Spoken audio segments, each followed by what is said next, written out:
Hi everyone, Danny here, and welcome to Spenelli Speaks and another Friday Reads. Apologies again for missing last Friday. However, my house was total mayhem. We had a stomach bug that we picked up when we went to Wisconsin Dells for a little vacation. It started with my son while we were checking out of our room and just kind of like went down through everyone, myself included. So I have been recuperating from that, still washing things. It's been a fun-filled week, let's say that. So I have lots to talk to you about as far as my reading is concerned. Last time you saw me, I was finishing up a few books and was going to start on a few books. So we have quite a few to talk about, so let's jump right in. If you're not already subscribed, please make sure you hit that subscribe button. Like and comment. I love talking to you in the comments, so please do so, especially if you've read any of these books. So the first one that I did discuss a little bit last time was A Court of Wings and Ruin by Sarah J. Maas. Now this is the fourth book? I believe it's the fourth book. It could be the third book? Not sure. I forget already. But this one I feel like is my favorite of the books that I had read. I feel like it did a good job of like wrapping things up in a sense, giving you information that you needed. There were great scenes as far as like, I really like the Serial. Like, I think that that is a really complex character, and I liked that we got to see them a little bit more in the unfortunate circumstances that we do. But I felt like this was a good book as far as the culmination of the previous books. We have a huge battle in this book, and it comes to fruition, which is great. Like, we have an ending. And honestly, I feel like if you didn't want to move forward in the series, you could probably stop here and call it a day. And I really think about doing that because these aren't like my favorite books. I don't think they're that fantastic. I have a soft spot for Tamlin. I know nobody likes him, but for me, I feel really bad for him. And it just never really goes his way. He really steps up to the plate in this book, I feel like. He shows that he does the right thing in a lot of circumstances. So I feel really bad for him that no one likes him and they treat him poorly. And anywho, like I was saying, I feel like this is a good stopping point if you didn't want to continue in the series. From what I have heard, the next like big book, not the Frost and Starlight, which is like a little novella considering the size of the others, but the Silver and Flames, which is the orange book, I believe that is supposed to be about Nesta and Cassian, which I really like Nesta and I really like Cassian. So I probably will read that one just because of that. But I'm really hoping that like Feyre and Rhysand are not in that, like, POV wise, because I can't stand them. They are so annoying. So I'm hoping that if I do start reading that one, that they're not really in any POV. So, like I said, A Court of Wings and Ruin, 4 stars. I think it's a good stopping place if you don't want to continue in the series because it ends in a good place and your imagination can give a happy ending to everything else. The next book I read is another fantasy, and that is The Song of the Marked. So this was an ebook. So Wings and Ruin I listened to on audio, and then Song of the Marked by S.M. Gaither, I think is how you say the last name. I read via my Kindle, so on Kindle Unlimited, so if you're looking for a book. But I gave it 3 stars, and thinking more on that, it's probably less for me than 3 stars, but we're just going to leave it at 3 stars because I'd like to stick to whatever I rated at the time of rating. I will not continue in this series. I felt like this first book really fell flat. I think the writing is incredibly poor. And so it's about this young woman who is in this world where there are marked ones and non-marked ones. The marked ones have some kind of magical affinity, and their mark kind of indicates what magic they have. And the magic that they have is bestowed upon them by the gods, essentially. And the unmarked ones have suddenly, not suddenly, but for the last however many years, been falling ill to this like illness. And she is showing the affliction, but she has not passed. It's usually not something that you live from, and she has lived. So she's a commodity. She is something very unique, and she's in this band of people who like are vigilantes essentially, and she gets caught up with the king and his men, and is basically made to go on a quest, and they're trying to figure out this sickness thing. And through all of that, you're learning more and more about the world and the gods involved and why things are the way they are. And it's so slow, and it's unmotivating. Like I didn't have a lot of fun reading it. I felt like the writing was really poor as far as there was no real ingenuity. It was just things weren't explained very well. She has this band of friends that you think is going to be really important throughout the book, and then they like kind of disappear until they're needed again, and then it's just, yeah. And then she has this kind of love interest with this main guard guy. He's like the commander of everyone, and it's so like, I don't know, it's barely there, but it's there. And he's just like, trust me, trust me, trust me, but don't trust the king. And the king's super nice, like he just wants to find a cure, right? And this guy's like dark and like doesn't really tell her anything, but she just immediately trusts him. Instead, it's so, I didn't like the writing. I thought it was a little bit unbelievable. And then at the very end, like the last page, they give a huge like reveal, like two of them. And I'm just like, okay, I'm really getting tired of books doing this whole like cliffhanger reveal on the last page so that it makes you read the next book. I think that's baloney. Like, you should be doing these things throughout the book so that I feel like I trust you as an author, because I'm not going to go into the next book, another 500-page book, to wait until the end to get any of the answers that I needed from the first book.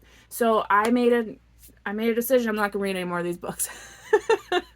But if you are interested, I mean, please feel free. It is on Kindle Limited. When I first started reading it, I thought it was going to be something I was interested in, and it's it's like forgettable. It's uninteresting. So I'm not gonna put myself to that because there's many more books out there that I would rather read. Next book, another fantasy book, Iron Flame by Rebecca Yarros. Now, if you're watching my channel, you saw yesterday I did a review on Onyx Storm, which is the third book in this Empyrean series, but I haven't yet talked really about all of the books. But feel free to jump over and watch that if you so choose. I really don't think there's any spoilers in it. I was trying to be very careful of that.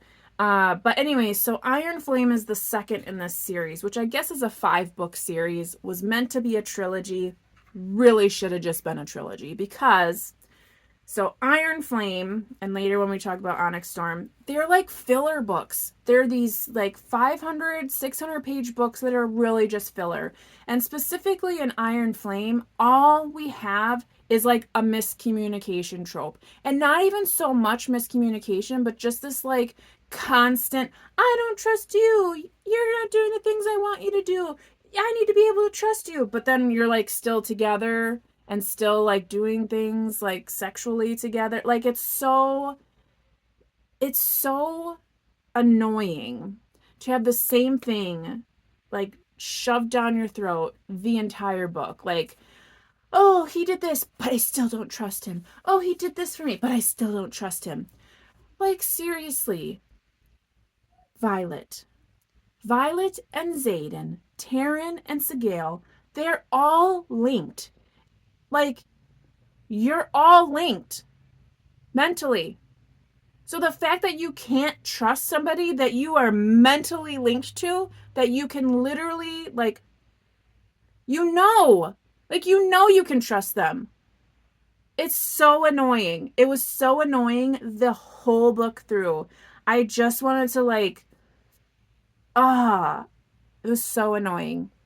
Now, I did rate it 4 stars. So it did come down from the 5 stars that I gave Fourth Wing. But I gave it 4 stars purely because it's a filler book and all it was, I don't trust you. It was so annoying.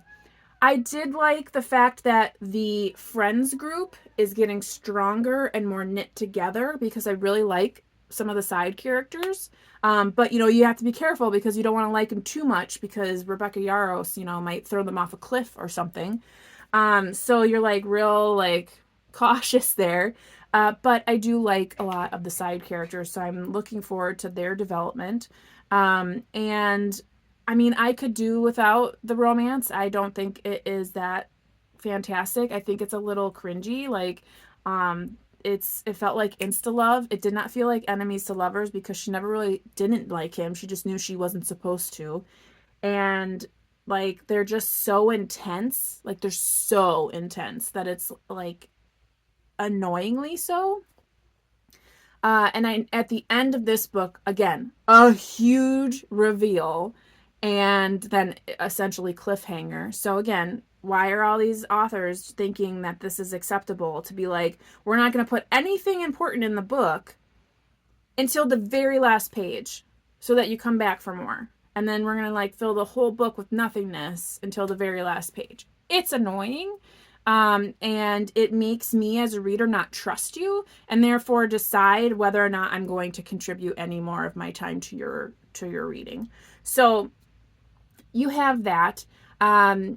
What I said in my video yesterday about these books. So like Fourth Wing, I feel like everybody dies. Like everybody. No one is safe. Everybody dies. And then in Iron Flame, it was like nobody dies. Except for like people that we don't really know that well, who we don't really care about all that much. Until like the very end, an important person dies. Kind of spoilery, not spoilery. But for me, I was like, whatever. Because again, I'm keeping my distance from certain characters. But it was kind of like, whatever. So like everybody dies compared to nobody dies. So we'll talk about Onyx Storm in a bit. But before that, let's switch gears here and go back to Sarah J. Maas and talk about A Court of Frost and Starlight. 2 stars, probably less, but I gave it 2 stars at the time, so I'll leave it there. The dumbest book I've ever read. Like, why did you do this? What a waste. What a waste of paper. Like, this reminds me of when like cozy mysteries, like a cozy mystery series, which is about murder, will suddenly have a Christmas episode. Like how TV shows will have like their TV show and then like, oh, here's the Christmas special. That's what this was. So they're all celebrating winter solstice and they're going out on the town and they're buying presents for one another. And then you get all these different POVs, which she's not done before. I think if she has, it's like 1 chapter. But this one is literally every chapter is a different POV. So you go from Feyre to Rhys to Cassian to Nesta to, I think, is there one for Elaine? I'm not sure. Moore's in there. And it's like, great! We get some different perspectives. But as soon as you're in Rhysand's mind, you're like, I want to go back. I want to go back. Because he's like a frat boy. All he thinks about is his dong. All he thinks about is all the places that he and Farrah have done the naughty on. And it's like, this is so dumb. I am so happy that it was only like 200 some odd pages because it was god awful. I was so mad when I was done reading it. I was like, what was the point of that? That was the dumbest piece of literature that I've read within a series that is supposed to be all this like, that was awful. And then, so like, so you're like, why did you read the whole thing? Because to me, I'm thinking, is there any important information that I'm going to need to know to carry on into the next book? No. Other than like Nesta has extreme post traumatic stress disorder. Like she is really dealing very difficultly with what had happened, not only to her but with the war and all these things. And then the fact that Tamlin is like in utter ruin. Like he's just there is no one, he is no one, he like, and then they just keep like smushing it in his face like, how dare you have done what you did to Feyre, and this is your punishment. He locked the doors so she couldn't get out for her own safety, people. Get over it. Like, why is this such a, like, he didn't lock her in a cage. He didn't duct tape her to a chair. He locked the doors. Like, ugh, it makes me so mad how they're like, this is how you treated Feyre. So, I'm sorry. I'm getting a little heated. It's annoying. I must have missed something because I just don't get it. I just don't get it. But anywho, so we get to see that, which really hurt because, again, I have a soft spot for Tamlin. I really hope that he finds happiness, and I don't think he deserves what they have done to him. But anywho, so dumb. If you're reading the series, you could skip that book. I think it's a piece of crap. Anywho, on to Onyx Storm. So this is Rebecca Yarros' third installment of the Empyrean series, which, again, was supposed to be a trilogy, and it should have been. Now, with 5 books, we have 2 more rounds of this, like, fillery crap. And my prediction is the next book, which whatever it's going to be called, is going to be fillery. It's going to be the same as we've seen it. She may kill a few more people just to spite us because we're all complaining about these books being too fillery. And then the 5th book, the final book, is going to be a dumpster fire of information. It is going to be a roller coaster of everything we should have gotten in these other books. It's just going to be like, here's information, here's answers to your questions, here's more answers, die, and happily ever after to Violet and Xaden. That's what it's going to be. So, anywho, Onyx Storm. Now, I didn't even want to read these books. I never had any intention of reading these books, but I had bought Fourth Wing for my stepdaughter for Christmas. Her favorite movie is How to Train Your Dragon. She turns 18 at the end of the month, so I thought this would be a good book for her because she liked fantasy. She hasn't been reading a lot. Maybe this will change that up a little bit and get her more into reading and off of her phone. And it did just that. She read Fourth Wing in 2 days. She was super excited about it, was like, smile ear to ear, telling us about it at dinner. And then I went back into my Rolodex of people who I know that I, consider their reviews to be reputable. And quite a few of them said the same thing about Fourth Wing, rated at 5 stars and so on. So I was like, you know what? Okay, I'm going to try this book. So I got it hold on Libby. It came up. I read it in like 2 days. Same reaction. Loved it. 5 stars. Really excited. Immediately put a hold on Iron Flame, which came up pretty quickly. Read that, was like, okay. But I had already, in the middle of listening to Iron Flame, Onyx Storm was coming out. And I was like, okay, I really want to be able to read this before the internet completely spoils it. So I put a pre-order in on Audible to get the audiobook because I had been reading all of them via audio, so I kind of stay on that track. So I finished Iron Flame, 2 days later, it's Tuesday, and Onyx Storm comes out. And I listened to it in 2 days. Here it's Friday. We know it just came out on Tuesday. I finished it on Wednesday evening. And very disappointed.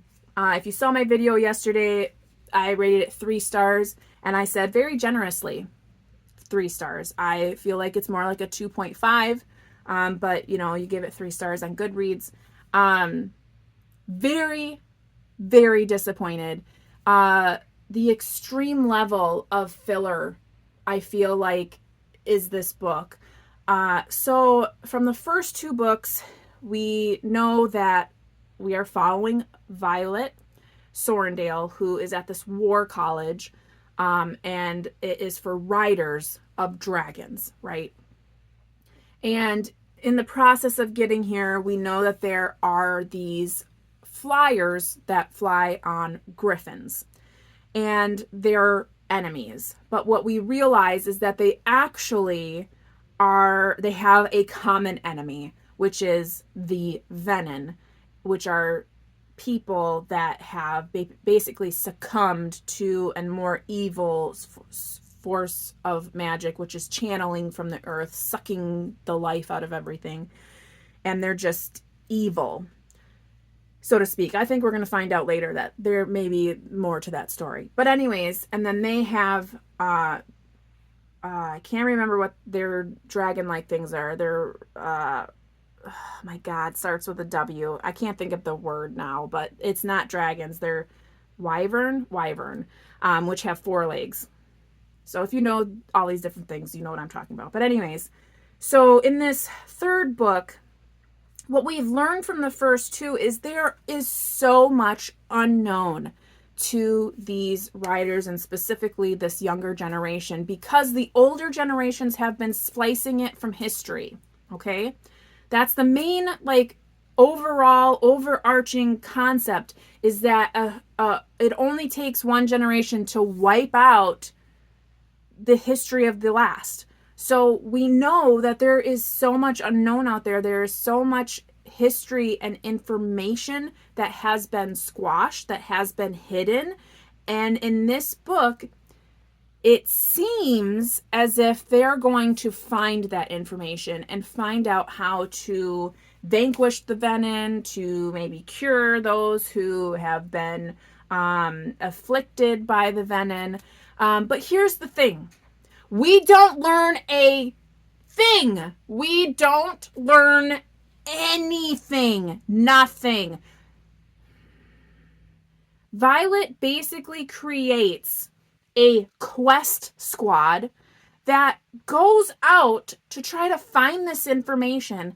They visit numerous places, of which we hardly get any information. We don't really get, like, the topography. We don't really get what their people are like. What, you know, like, we basically get, there's greenery and no magic, and the people are mad at us. I guess we don't win these people. Like, it's so annoying because they're going out there trying to get allies, essentially, to fight the war. And it's like, it's such a lost cause of for the reader. We get no information about anything. You know, we know her father was a scribe, and, you know, we know that he knew stuff, but then she gets pieces of information, books that he's written, and we still don't get any information. I mean, this book was such a disappointment. I can't believe you can write 600 pages of nothingness. I feel like there's nothing. Like, we get we get certain reveals that are, like, so minute and minuscule that they mean nothing, because they're not pulled forth. They're not brought, they don't have any ending. There's just like, here you go. But we're not going to talk about it or flesh it out or give you any reason to care. So moving forward, it's disappointing. I said that in my last video. The only thing I can say about this book is it was completely disappointing. And I'm not even like a fan. Like, I can't imagine how other people are feeling. And here's the thing too.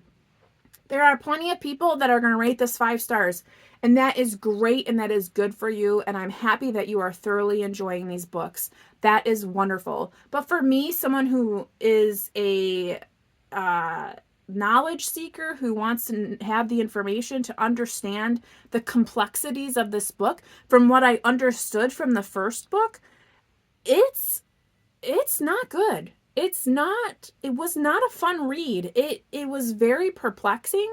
Certain things that happened in the second book I was hoping would reveal themselves in this book, they did not. Things that happened, like big things, cliffhangery things, I felt that we're going to have more of like an oomph, more of a standing in this book, did not. It was like kind of like a trickle effect of like, so we're just not doing anything. We're just going to let this be. Like, so it was very disappointing. I was very disappointed. I hope I didn't give any spoilers away. Obviously, if you're a reader of these books, continue to do what you're doing, because I am only one person.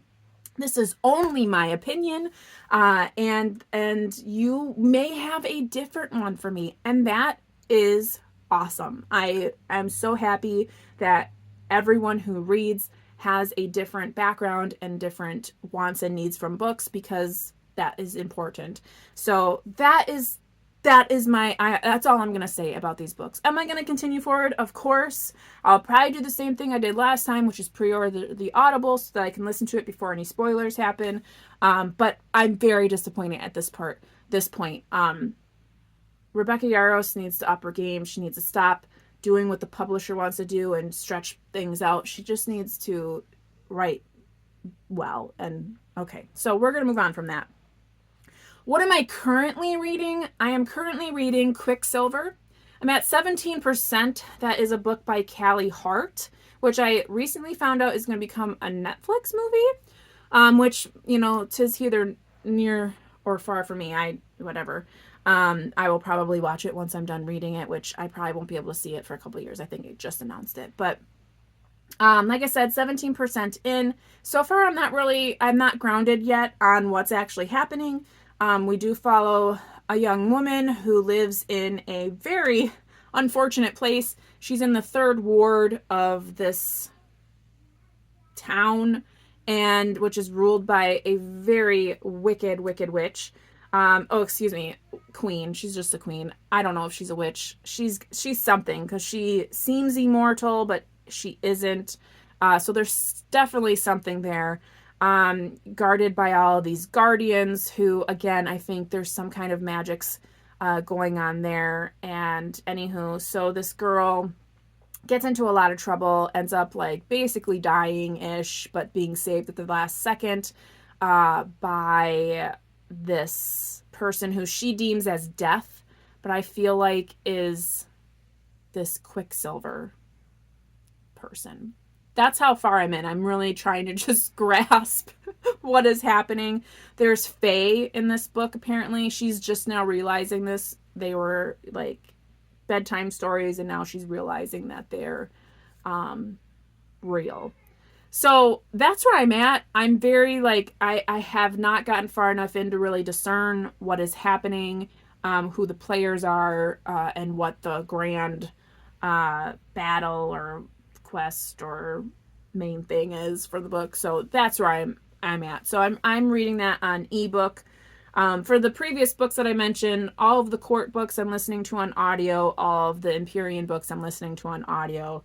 I read The Song of the Marked via ebook. I'm reading Quicksilver via ebook. My future reads, which I'm coming up here, I do have Warbreaker by Branden Sanderson up on my Libby app. It came through, and that is going to be an audio read. So I'll probably get to that sooner rather than later. I think I only have about 10 days left on my hold. So I do have to get to that. So I'll be reading that because I'm trying to read Branden Sanderson, because a lot of the people that I know and love Branden Sanderson. So I've been trying to dip my toes in the water there. You know, I recently read Tress of the Emerald Sea. I really liked that one. So I'm just trying to break through. One of my very, very good friends, best friends, mentioned Warbreaker. So here we are. I also really want to get back to some like normal reading. Like I've been like real deep diving into fantasy. I need to like take a little bit of a break. So I'm trying to get back to my Laura Childs. Here's my little cozy mystery. Oh, my little tiny cozy mystery, which I have not gotten anywhere in. So I would like to get back to this. So hopefully I'll have this finished by next week. But that's kind of where I'm at as my future reading goes. I have been yapping, ranting, craving all at you for way too long. So I'm going to leave it here. If you've read any of these books, if you have anything to say, please feel free to put them in the comments. I'll list all of these in the descriptions per usual. And we'll see you next week. Until then, I hope you're reading something fantastic, taking care, staying safe, and as always, you know how it goes. Happy reading. Bye.